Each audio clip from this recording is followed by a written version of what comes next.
Hello, YouTube, and welcome back to A Life of Compounding Interest. I want to talk today about the American dream. It may be one of my most unpopular opinions that the American dream is alive and attainable for a majority of Americans. When I say this in conversation, I'm met with objections like, what about the housing market, the job market, AI, the government? I hear and feel every one of those as much or more than the next person. But I still think it's alive and I still think it's attainable.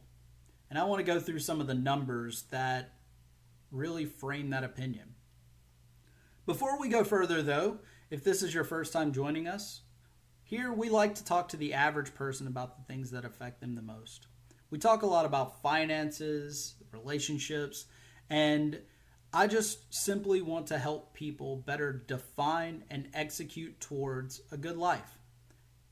I think we can all attain a bit of our dreams, and really just takes a bit of proper mindset to do that. So let's dive in to our American dream scenario. For contrast, I'm going to use numbers from 1965. I picked 1965 because it's a time that feels pretty similar to ours today. Interest rates were comparable. Employment was on the rise. There were lots of social changes in the works. And I think that it's actually a fairly fair time to compare it to when the American dream was in full swing. So let's dive in. Let's start with the first and possibly most important thing when it comes to defining the American dream, and that's, what is the income? The median household income in 1965 was around $6,900. Now I'm going to adjust all the numbers for inflation so it fits a little bit more into our framework today. But in today's dollars, that was about $60,700 a year. The average income, well, let me say the median household income to compare these directly. The median household income today in the U.S. is right around $75,000. That's more than 1965 right off the bat. There's lots that go into this, and I've spoken and I've written quite a bit about it, but I do think that there are different configurations that we have to lean into today. Things like dual income households and, a bit about what type of career and the number of hours worked. But I firmly believe that the majority of households can achieve that $75,000 a year. So,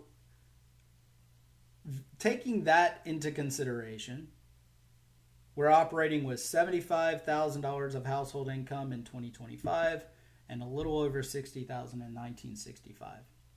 What about housing?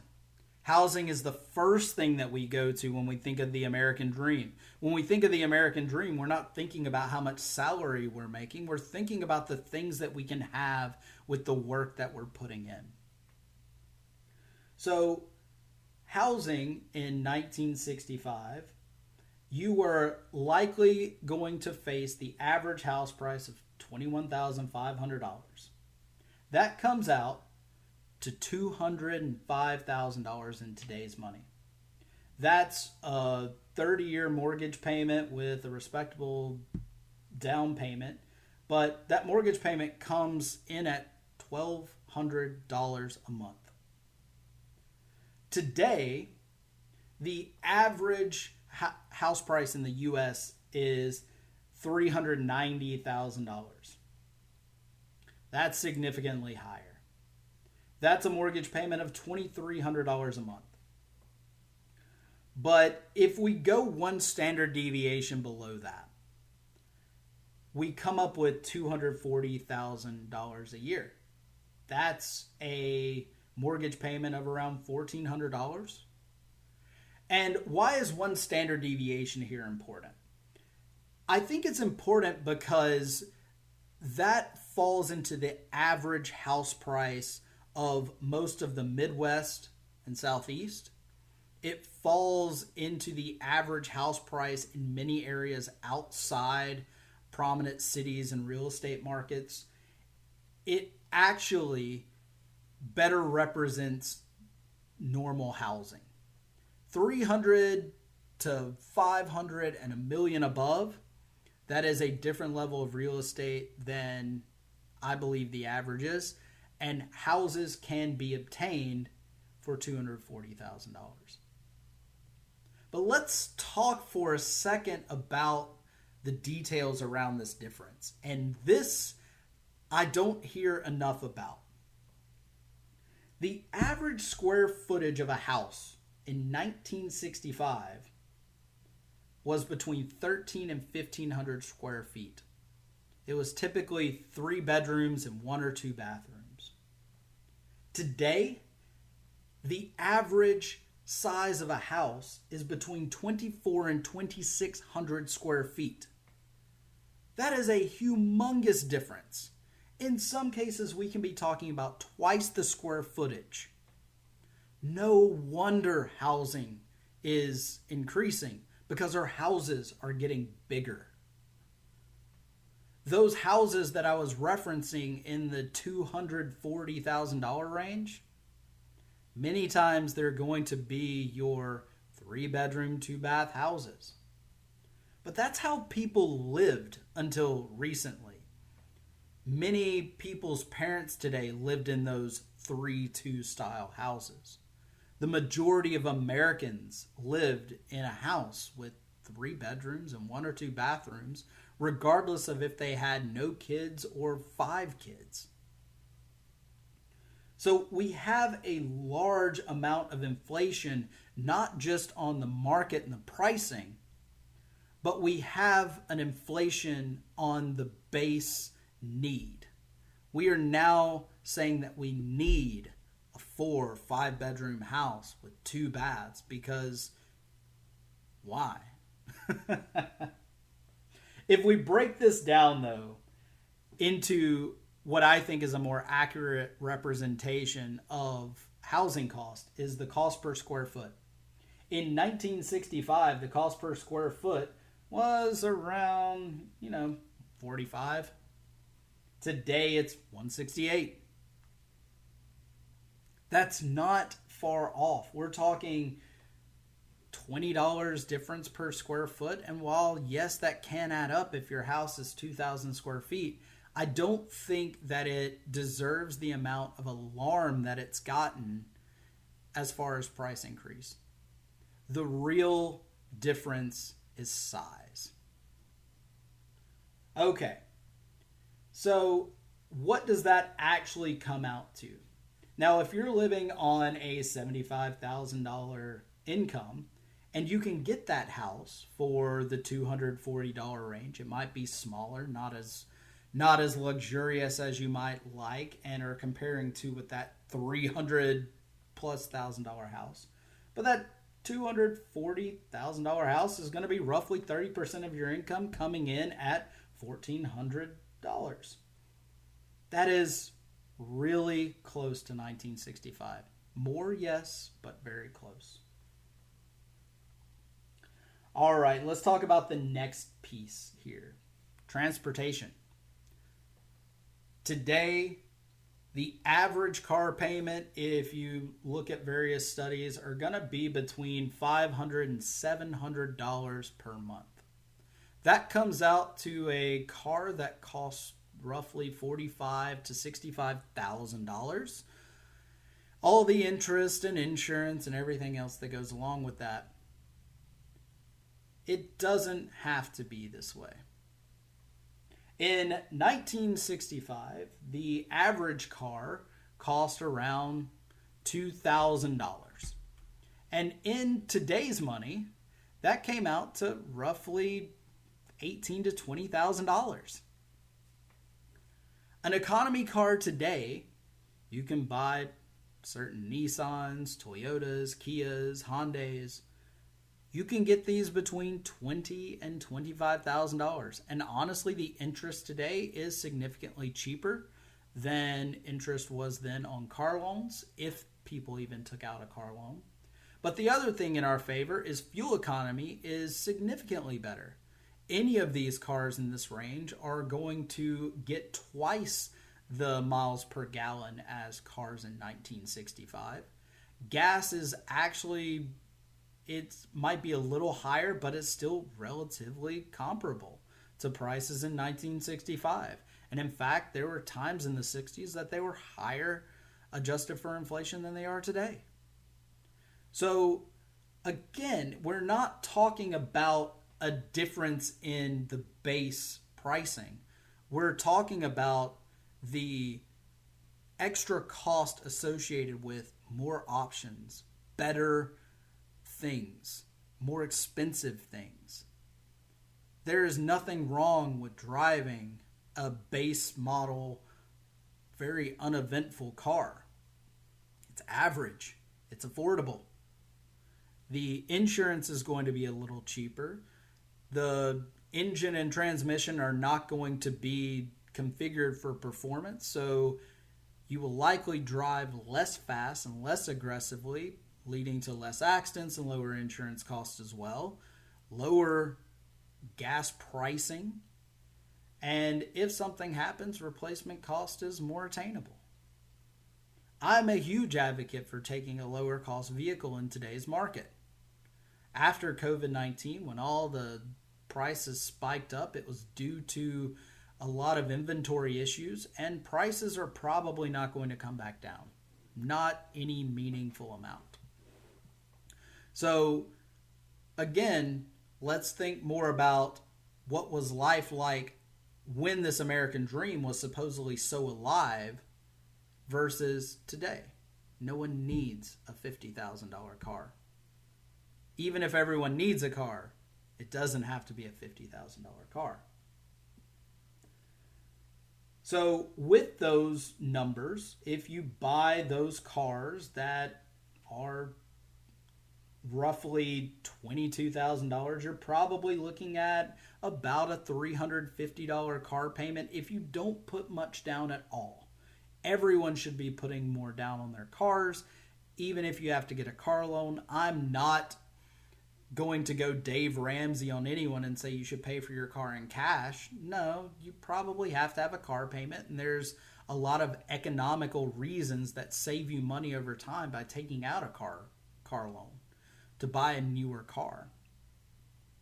But that still falls into roughly 15% of your income, which is around the suggested transportation cost that you have. So it's attainable. The last thing I want to talk about is essential spending and discretionary spending. One thing that 1965 had on us today was utility cost. Adjusted for inflation, utility costs today are actually about 40% higher. Part of the reason is utilities have gotten a little bit more expensive. But the other thing is we now have more utilities that are required. Things like sewer and trash pickup, as well as internet bills, were not line items in a 1965 budget. But they are, and they're required now. So the costs are higher here. But they still, adjusted for inflation, account for maybe $100 to $150 a month difference than the average cost in 1965. What has changed drastically is our discretionary spending. In 1965, discretionary spending, which is everything outside of essentials, so eating out, entertainment, excess clothing purchases and shopping, this accounted for roughly 25 to 35% of the budget. 35 was really high and not as common. Today, that range goes from 35 to 45% of a family's budget. This is discretionary spending. Think about going out to eat, your Netflix subscription, all of the phone games that you have, your music, etc. Our discretionary spending is a bit out of control.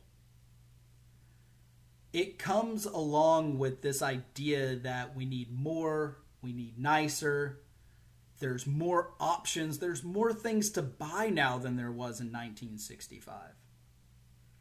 But that doesn't mean that they're actually needs. It's still discretionary spending.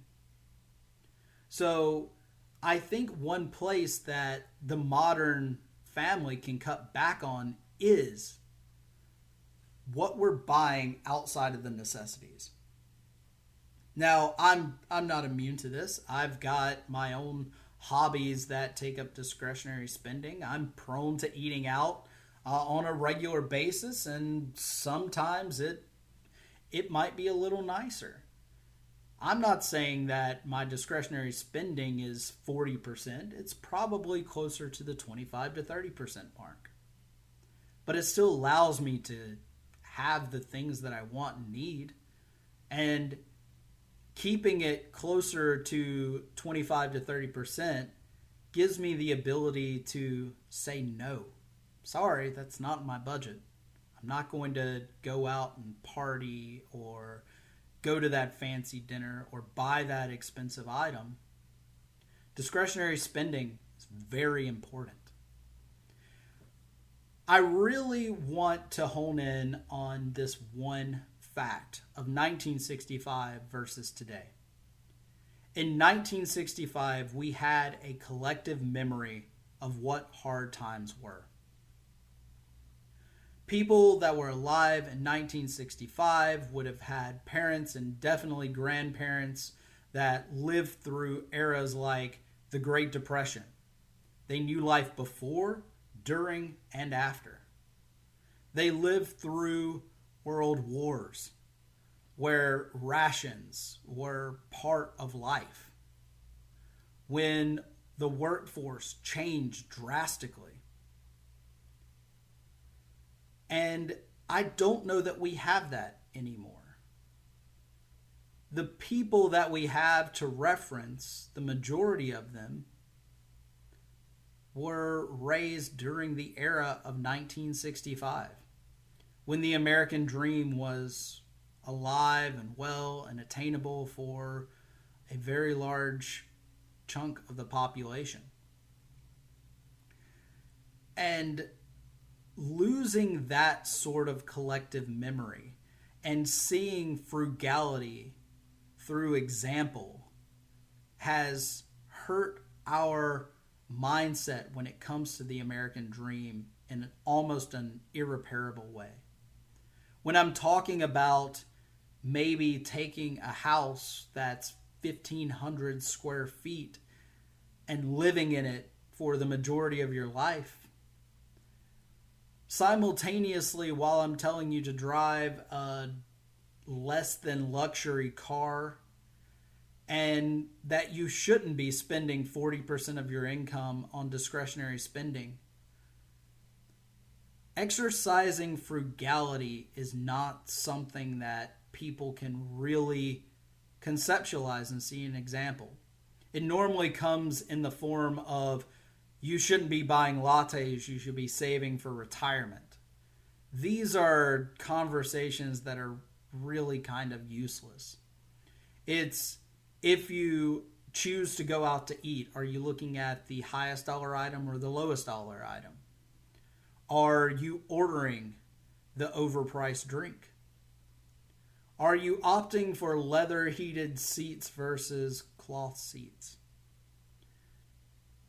These small decisions that have bigger impact on our overall financial situation are the items that we need to be focusing on. I don't have to be the one to tell you. You've probably heard it put more eloquently anywhere else online, but money and stuff does not make us happy. Money and stuff really doesn't make us happy if it contributes to debt and financial instability. The things that make us actually happy are security and relationships. Because what happens in a secure environment is you're not as stressed, you're not as worried, you don't have to put forth so much effort into working excess hours and making more money.